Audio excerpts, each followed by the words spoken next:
정신과 의사와 경영학 박사 그리고 CEO로서 30년 동안의 임상 경험과 10년 동안의 경영 경험을 총정리한 인간관계학 구 박사의 마음건강 강연 시리즈가 여러분께 오디오북으로 다시 돌아왔습니다. YMI, 힐링 스트레스, 관계방정식, 변화의 신, 그리고 선택의 함정, 자기 개발을 위한 종합 선물 세트, 현대인의 토탈 힐링 성서이며 직장인의 신명심 보감이자 마음을 움직이는 화제의 신간 5권을 지금 인터넷으로 만나실 수 있습니다.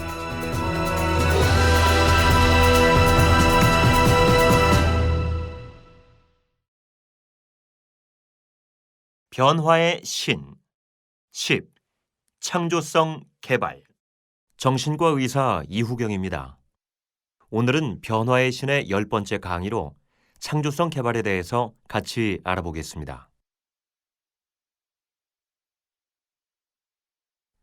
오래전 재경부의 한 차관이 자주 말하던 예화인데요. 재미있습니다. 어느 지역에 3개의 가게가 나란히 있었습니다. 그런데 첫 번째 가게가 최고의 상품이란 간판을 걸었습니다. 그리고 3번째 가게가 가장 싼 상품이란 간판을 걸었습니다. 그러자 중간 가게가 기발한 아이디어를 냈죠. 여기가 입구다. 여러분, 김진명이 쓴 플루토늄을 찾아라 라는 책을 읽어보셨습니까? 저도 못 읽어봤습니다. 거의 안 팔려 출판사가 망했죠. 그런데 다른 출판사에서 같은 책을 무궁화 꽃이 피었습니다로 제목을 바꾸어 발간했는데요. 무려 400만 부나 팔렸습니다. 영화까지 만들었고요. 전자는 자기중심 제목입니다. 인아웃 발상이라고 하고요. 안에서 밖을 보는 이기주의 발상입니다. 후자는 고객중심 제목입니다. 아웃인 발상이라고 하고요. 밖에서 안을 보는 발상입니다. 고객을 배려하는 마케팅 전략이죠. 요즘 경영의 화두는 배려입니다. 고객을 배려하고 임직원을 배려하고 거래처를 배려하는 것이죠. 아무튼 발상의 전환, 창의적 아이디어 하나로 쪽박 쳤던 책은 대박을 쳤습니다. 그럼 기발한 아이디어를 내는 창조성 개발에 대해 알아보겠습니다. 현대는 불현 속의 시대입니다. 하루만 자고 일어나도 세상이 바뀌죠. 기술과 정보의 발전으로 하루가 다르게 세상은 변하고 있습니다. 기술은 마술에 가깝고 정보는 신비에 가깝습니다. 피터 드러커는 이렇게 말했습니다. 평범한 성공은 더 위험하다. 현대는 룰을 파괴하는 시대다. 그리고 한화 김승현 회장은 이렇게 말했습니다. 큰 것이 작은 것을 잡아먹는 시대는 끝났다. 빠른 것이 느린 것을 잡아먹는다. 오늘은 어제와 완전히 다릅니다. 내일은 오늘과 완전히 다르고요. 이제 미래는 과거와는 전혀 다른 모습으로 다가옵니다. 우리는 강을 건너는데 어제 타고 온 배로 내일 건널 수 없는 시대를 살아가고 있습니다. 현대는 혁신의 시대입니다.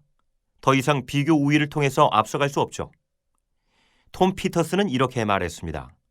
모든 것이 빠르게 변하는 초경쟁의 시대에 비교 우위는 경쟁자에게 지기 위한 헛수고일 뿐이다. 변화와 혁신을 통해서만 앞서갈 수 있습니다. 솔개는 40년을 살고 나면 부리가 무뎌지고 발톱이 두툼해지고 날개가 무거워져서 못 날게 됩니다. 그러면 6개월간 산속에 들어가 부리와 발톱을 갈고 닦습니다. 그리고 30년을 더 살죠. 두바이는 700m 높이 세계에서 가장 높은 빌딩이 있는 나라입니다. 부자 산유국인 아랍에미리트 연방 7개 중 하나이죠. 중동의 싱가포르라고 합니다. 두바이 모하메트 왕은 두바이 주식회사 회장으로 알려져 있죠. 불가능은 없다는 슬로건을 걸었고요. 사막에 스키장을 만든 사람입니다. 중동을 관광의 왕국으로 만들었죠. 그는 이렇게 말했습니다. 내가 변하지 않으면 남이 나를 바꾼다. 현대는 창조의 시대입니다. 혁신은 창조를 통해 이루어집니다. 그런데 불현 속의 시대에 새로운 창조는 쉽지 않죠. 과거를 파괴하고 그 위에 재창조해야 합니다. 인도의 신에 브라마, 비슈누, 시바 3신이 있습니다. 각각 창조의 신, 유지의 신, 파괴의 신입니다. 창조는 파괴를 통해 이루어집니다. 우리는 어제 타고 온 배를 불태워야 합니다. 세계적인 굴지의 기업 도요타의 조 후지오 사장은 이렇게 말했습니다. 현재의 도요타를 파괴하지 않으면 미래의 도요타는 창조되지 않는다. 세계 경제 포럼이나 세계 지식 포럼에서 자주 등장하는 용어는 창조성과 창조성 개발입니다. 창조성은 오늘날의 화두죠. 기업은 창조적인 사람을 원합니다. 삼성전자는 신입사원 채용 조건으로 창조성, 전문성, 도전성, 적극성을 내세우는데요. 창조성이 첫 번째 조건입니다. 무한 경쟁 시대의 창조성만이 기업의 생존 방식인 겁니다. 그럼 창조성을 어떻게 개발할 수 있을까에 대해 알아보겠습니다. 창조성 개발의 4가지 법칙을 알아보겠습니다. 첫째, 불광불급의 법칙. 둘째, 수정란의 법칙. 셋째, 다르게 보기 법칙. 넷째, 실패학의 법칙입니다.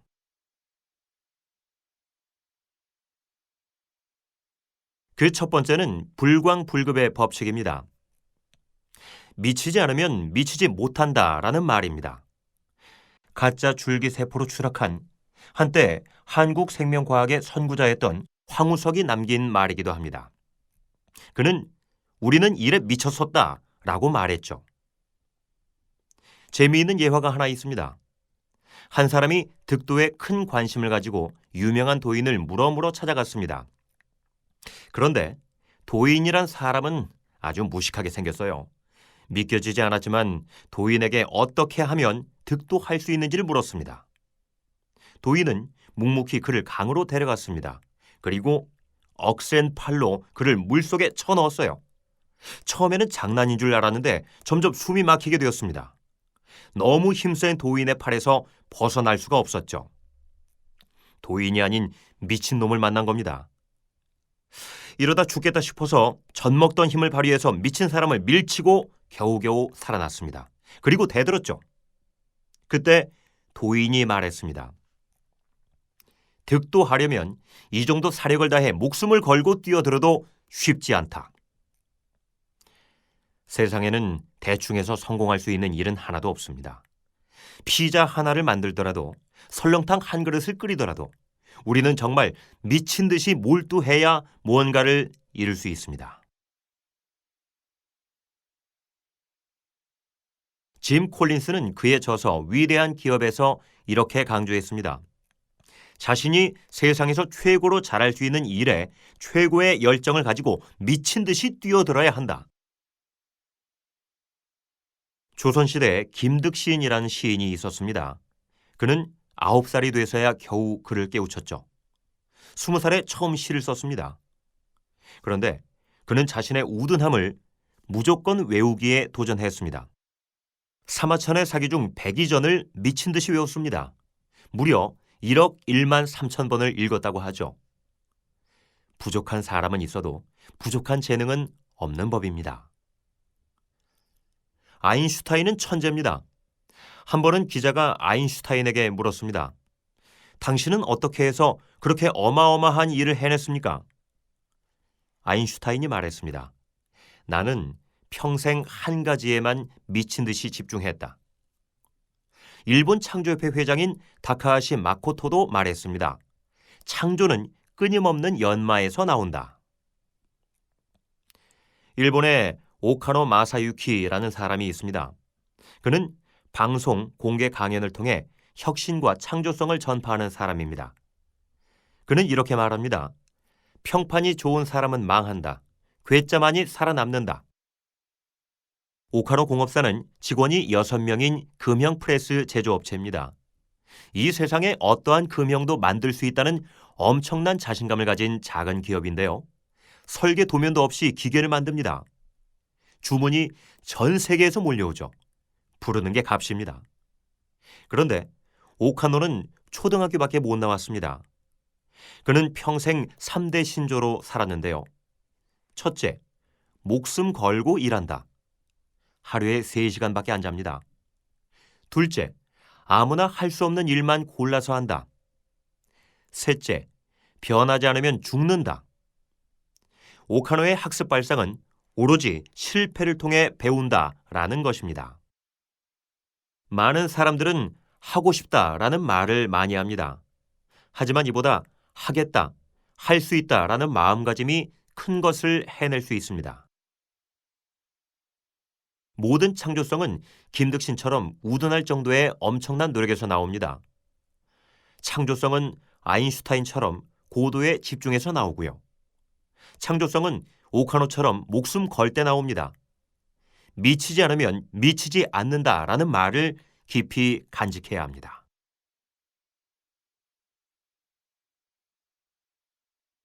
다음 두 번째는 수정란의 법칙입니다. 계란에는 4종류가 있습니다. 썩은 계란, 삶은 계란, 일반 계란, 수정란입니다. 썩은 계란은 오욕칠정, 쾌락에 중독된 상태입니다. 아무런 목표도 없이 마치 동물처럼 살아가는 것이죠. 먹고 마시고 노는데 세월을 허비합니다. 주위 사람에게 해로운 냄새를 풍기고요. 삶은 계란은 규율과 틀에 얽매인 삶입니다. 고정관념에서 벗어나지 못하는 상태입니다. 모범적이고 판에 박힌 생활에 자신을 맡기는 거예요. 박제가 된 독수리와 같죠. 일반 계란은 겉으로 보기에 수정란과 똑같습니다. 그러나 자신의 잠재 가능성을 거부한 상태입니다. 현실과 안정에 타협한 상태죠. 더 이상의 모험을 고려하지 않습니다. 수정란은 자신 내부에 꿈틀거리는 무한한 잠재 가능성을 인식하는 상태입니다. 용기와 도전을 통해 변화와 혁신을 감행하는 겁니다. 창조성은 수정란으로부터 만들어집니다. 수정란이 되기 위해서는 먼저 반드시 수정이 돼야 합니다. 큰 것과의 만남을 시도하는 겁니다. 인도의 스승 마하리쉬는 득도하는 비결을 이렇게 말했습니다. 첫째, 나는 무엇인가를 계속 묵상하는 것. 둘째, 만물이 평등하다는 것을 묵상하는 것. 셋째, 큰 것과의 만남입니다. 큰 스승, 큰 책과의 만남을 언급했습니다. 저는 오래전 미국 그랜드 캐니언을 여행했었습니다. 당시 기억은 너무 생생한데요. 긴 버스 여행으로 지친 상태에서 차가 산등성이를 넘자 갑자기 너무나도 웅장한 전경이 나타났습니다. 꾸벅꾸벅 졸다가 번뜩 정신이 났죠. 입이 턱 벌어지는 순간이었어요. 전혀 예상하지 못했던 신비로움에 숨이 막혔습니다. 그 당시 경험은 큰 것과의 만남으로 나의 추억에 못 박혀 있습니다. 가족보다는 국가가 크고 사회보다는 자연이 큽니다. 생활보다는 삶이 크고 성보다는 사랑이 크고요. 사실보다는 진실이 크고 문제보다는 신비가 큽니다. 큰 것을 볼 수 있는 인식의 전환이 필요하고요. 큰 것과의 만남을 시도하기 위해서는 과감한 용기와 도전이 필요합니다. 수정란이 부화하기 위해서는 고정관념을 깨뜨려야 합니다. 인간은 항상 안전권 내에서 생각하고 행동하죠. 삶은 계란으로 살아가는 겁니다. 마슬로우는 욕구 단계설을 언급했습니다. 생리적 욕구, 안전 욕구, 소속 욕구, 자존 욕구, 자아 실현 욕구입니다. 더 높은 단계로 오르기 위해서 반드시 안전권에 머무르려 하는 고정관념을 깨뜨리는 것이 필요합니다. 고정관념이 깨질 때 비로소 무한한 자신감, 열정, 창조성이 터져나오죠. 타파, 타인에 의해서 파괴될 때 계란에 지나지 않지만 자파, 스스로 파괴할 때 생명으로 창조될 수 있습니다.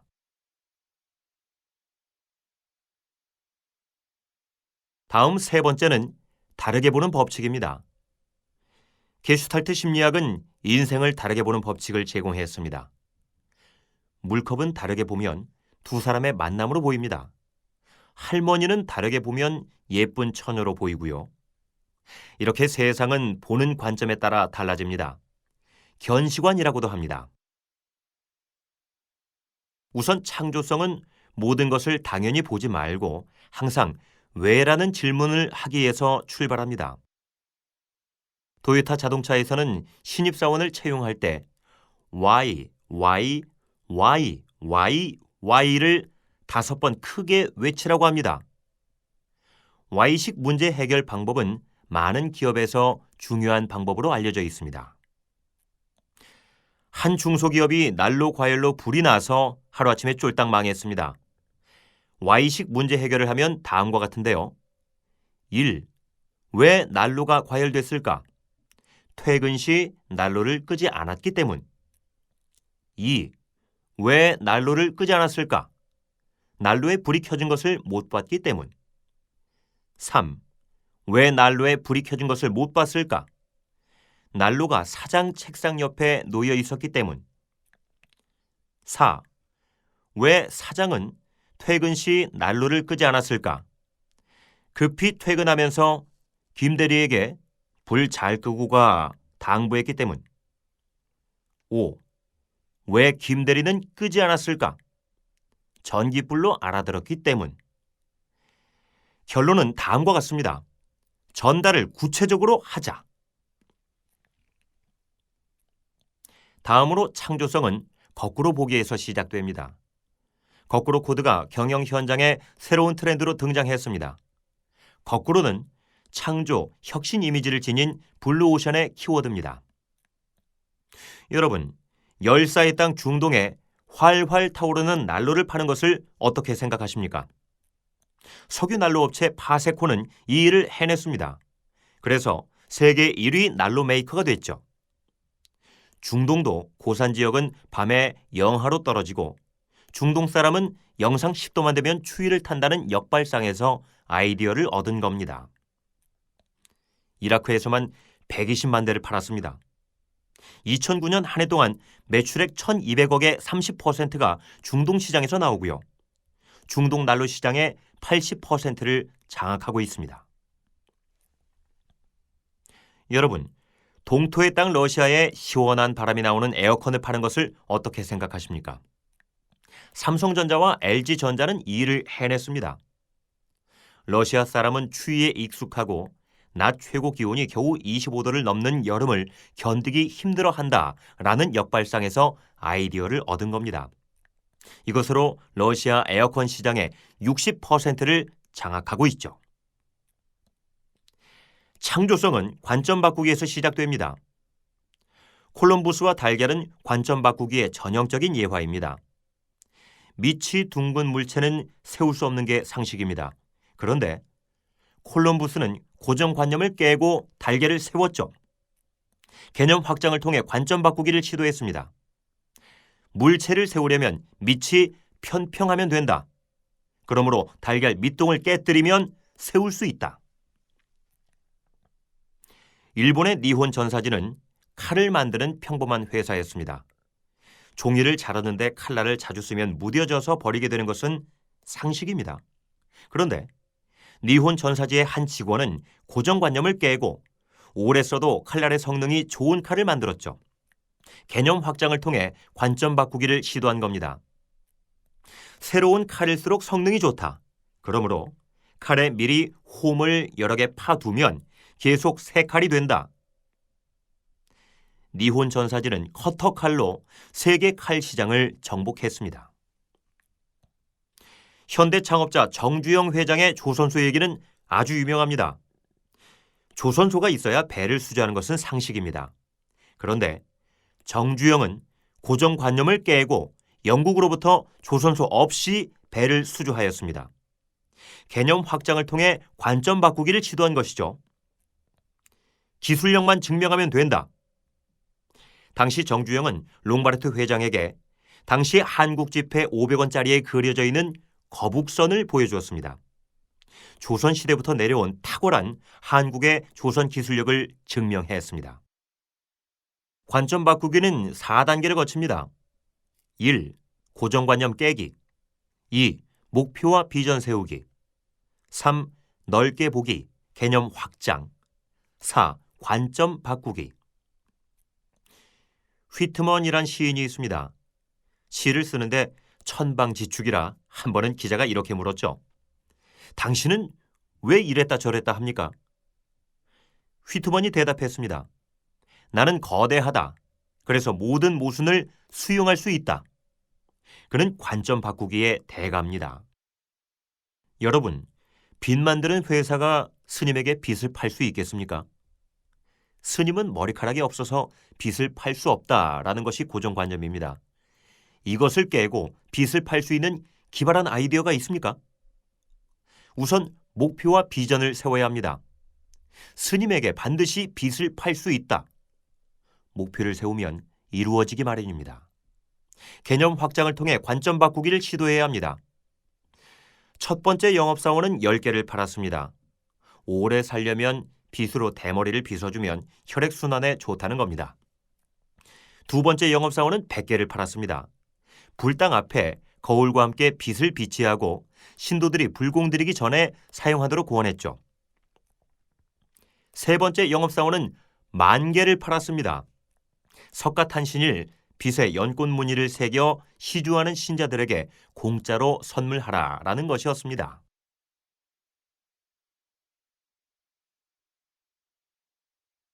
마지막 네 번째는 실패학의 법칙입니다. 3M사는 1902년에 설립된 100년 기업입니다. 3M사의 성공 신화는 실패를 성공의 발판으로 삼는다라는 모토에서 나왔습니다. 전체 직원이 아이디어를 개발하고 고객에게서 아이디어를 얻는 기업입니다. 스카치 테이프, 포스트잇 등 창의적인 제품 45,000개를 생산하고 있습니다. 포스트잇 개발 신화는 유명하죠. 포스트잇은 잘 붙지만 잘 떨어지는 바람에 실패한 제품입니다. 그런데 이것은 책에 자국을 안 남기고 우수한 접착성을 가진 메모지로 성공했습니다. 삼성전자의 애니콜 신화도 유명합니다. 삼성전자는 1990년 초 휴대폰의 불량률이 매우 높았습니다.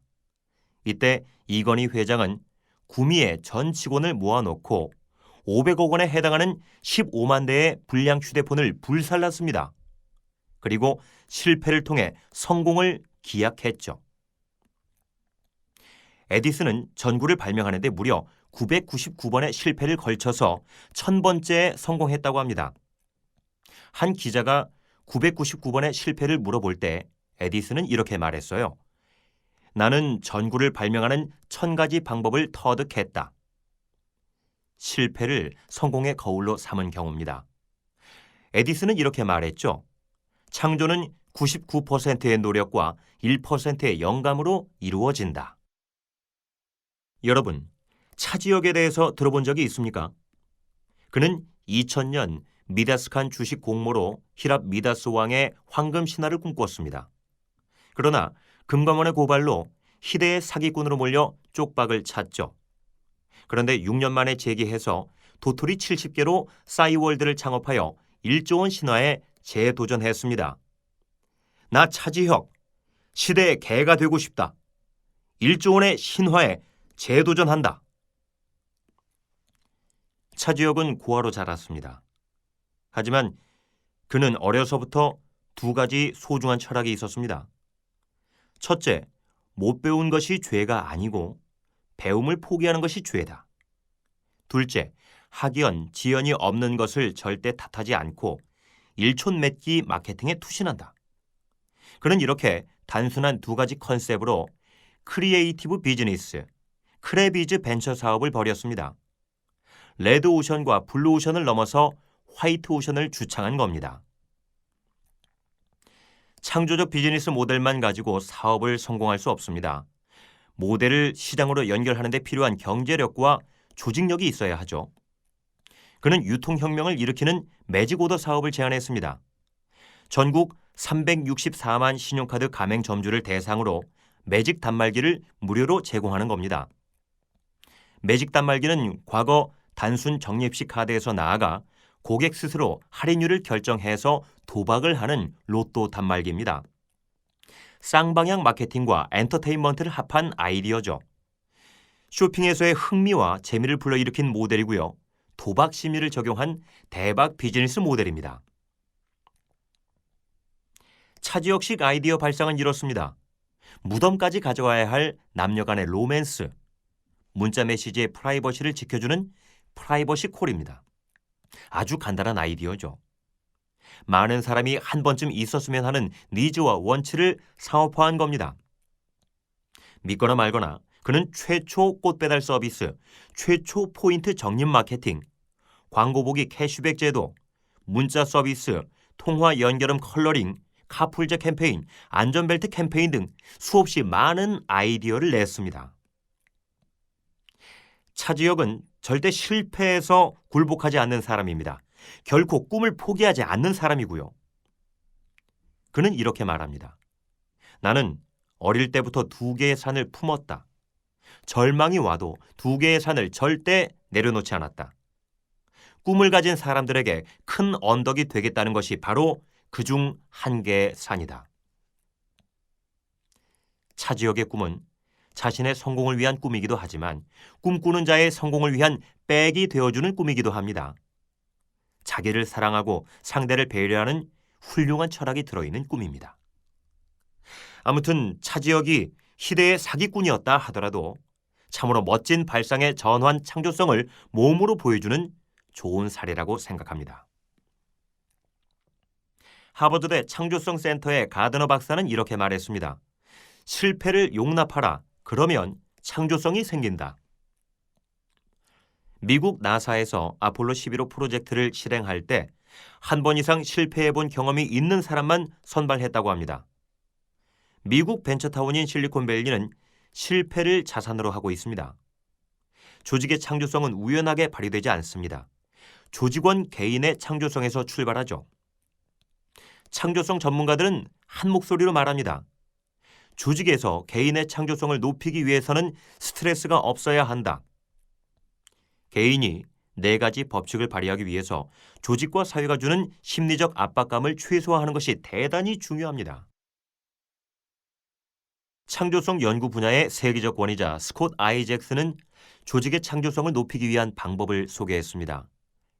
첫째, 조직원의 적극적인 참여를 유도한다. 둘째, 자신의 의견을 얘기할 수 있는 자유스러운 분위기를 정착한다. 셋째, 창조적인 아이디어를 생산할 수 있는 평가 시스템을 제공한다.